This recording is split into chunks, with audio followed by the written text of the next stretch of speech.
Magandang araw mga ka-farmers.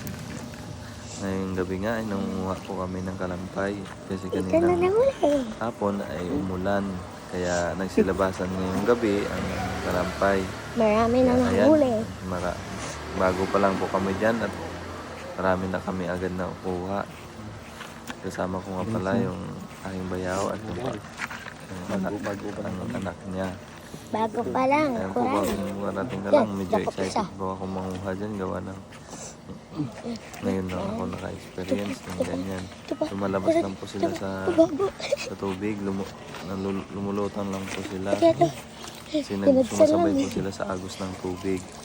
Layo. Saglit lang po namin yun na nakuha. Ano na po kami. Tsaka may nilagay din po kami dyan sa may harang na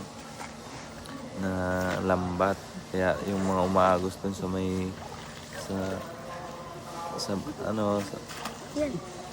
may bunganga ng pispan na yan ay marami din po naka doon kaya nga excited mga akong manguha dyan. Napakadami. Tingnan mo nyo agad saglit pa lang, ilang salok pa lang yan.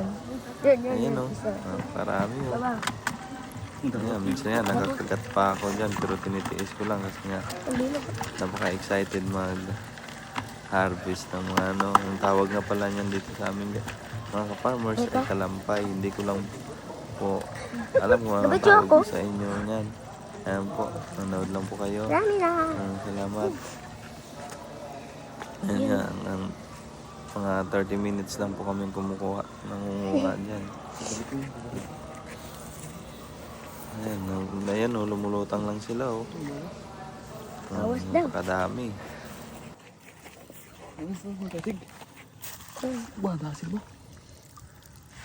Yan na.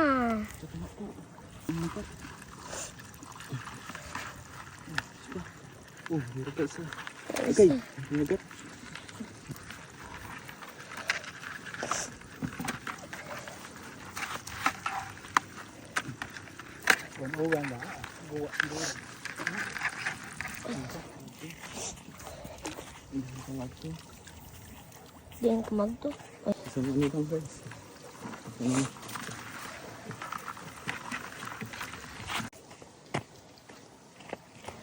At yan pala guys, tiningnan na ni Bayaw yung yung nilagay namin lambat dun sa sa may bunganga ng pispan.